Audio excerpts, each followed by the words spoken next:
అసలే గోరు చుట్టూ ఆపై రోకటిపోటు అన్నట్టుగా మారింది అక్కడ అధికార పార్టీ వ్యవహారం. ముగ్గురు మంత్రులు ఉన్న జిల్లాలో కాంగ్రెస్ పరువు బజారుకెక్కింది. డీసీసీ అధ్యక్ష ఎన్నికలు ఢీ అంటే ఢీ అంటున్నారు.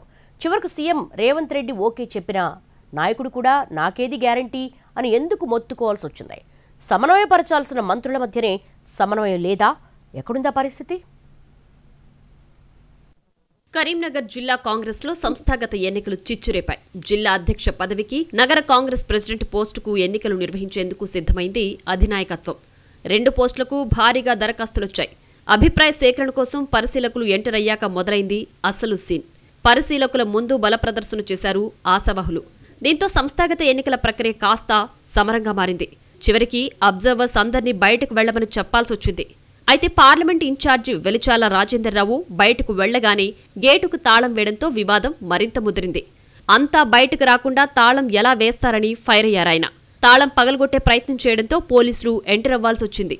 అయితే డీసీసీ ఆఫీస్ దగ్గర జరిగిన గొడవ టార్గెట్ రాజేందర్రావు అన్నట్లుగానే ఉందంటూ ఆసక్తికర చర్చ నడుస్తోంది కరీంనగర్ కాంగ్రెస్ సర్కిల్స్ లో. వెలిచాలను ఎవరు టార్గెట్ చేశారన్నది ఇప్పుడు ఆసక్తికర ప్రశ్న.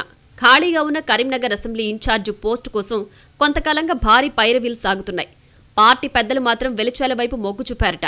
గ్రౌండ్ వర్క్ చేసుకోమని, నెలకు 2 సార్లు పార్టీ పరిస్థితిపై రిపోర్టు పంపించాలని సీఎం తనకు చెప్పారని వెలిచాల స్వయంగా క్యాడర్కు వివరించారు. జిల్లా మంత్రులు కూడా గో హెడ్ అనడంతో ఆల్ ఈజ్ వెల్ అనుకున్నారట రాజేందర్రావు. అయితే ఆయనకు హస్తం పార్టీ మార్క్ రాజకీయం అర్థం కావడానికి ఎంతో సమయం పట్టలేదు. గణేష్ నవరాత్రుల సందర్భంగా వేసిన ఫ్లెక్సీల్లో తన ఫోటో లేదని మానకొండూరు ఎమ్మెల్యే డీసీసీ అధ్యక్షుడు కవ్వంపల్లి సత్యనారాయణ అలగడం, దళిత సంఘాలు నిరసనలు చేయడంతో ఏం చేయాలో అర్థం కాలేదట వెలిచాలకు. ప్రస్తుతం డీసీసీ అధ్యక్ష పదవికి దరఖాస్తు చేసుకున్నాకే తత్వం బోధపడిందని చెబుతున్నారు.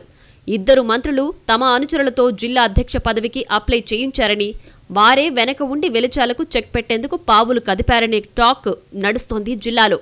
అధ్యక్ష పదవికి దరఖాస్తు చేసుకున్న ఆశావహుల మధ్య వీధి పోరాటాలే కాకుండా అంతకంటే ఆసక్తికరంగా సోషల్ మీడియా వార్ జరుగుతోంది. 5 ఏళ్లు పార్టీలో పనిచేసి ఉండాలనే రూల్ని నొక్కి చెబుతూ మంత్రుల అనుచరులు ప్రచారం చేస్తుండగా కార్పొరేషన్ చైర్మన్లకు డీసీసీ పదవి ఇవ్వరని మరికొందరు ప్రచారం చేస్తున్నారు. ఈ క్రమంలో వెలిచాలకు అసలు విషయం అర్థమయ్యేలా అమాత్యులే చేశారనే గుసగుసలు కూడా వినిపిస్తున్నాయి. ఓవరాల్గా చూస్తే సీఎం ఆశీస్సులు ఉంటే సరిపోదు, తమ అండ కూడా అవసరమే అనే విషయాన్ని వెలిచాలకు అర్థమయ్యేలా చేశారట ఆ 2 మంత్రులు. అయితే ఎవరో ఒక మంత్రి చుట్టూ తిరిగితే మరో మంత్రితో తంటా వస్తుందని భావించి బ్యాలెన్స్డ్గా ఉంటే ఇప్పుడు 2 వైపుల నుంచి అటాక్ మోడ్ ఆన్ అవడంతో ఎటువైపు వెళ్లాలో పాలుపోవడం లేదట వెలిచాలకు. మొత్తానికి మంత్రులిద్దరూ నోటితో దీవించి నొసటితో వెక్కిరించినట్లు చేశారని కరీంనగర్ కాంగ్రెస్లో గుసగుసలు వినిపిస్తున్నాయి. అసలు ఆ 2 మంత్రుల మధ్య ఆధిపత్య పోరే ఈ గొడవకు కారణం అన్నది ఇంకో వర్షన్. జిల్లాలో తమ పెత్తనమే సాగాలనే ధోరణి కారణంగానే పార్టీ పరువు బజారున పడుతోందని ఆవేదన వ్యక్తం చేస్తున్నారు సీనియర్ కార్యకర్తలు. రాష్ట్రంలో అధికారంలో ఉన్నప్పటికీ చిన్న చిన్న పనులు కూడా చేయించుకోలేని దుస్థితిలో ఉన్నామని కార్యకర్తలు బాధపడుతున్న తరుణంలో నేతల మధ్య కొట్లాట కొత్త తలనొప్పులు తెచ్చిపెడుతోందంటున్నారు. ఈ గొడవలకు హైకమాండ్ ఎలా చెక్ పెడుతుంది? సీఎం ఆశీస్సులు ఉన్నాయని చెప్పుకుంటున్న వ్యక్తి చేతికి పగ్గాలు వస్తాయా అనేది వేచి చూడాలి.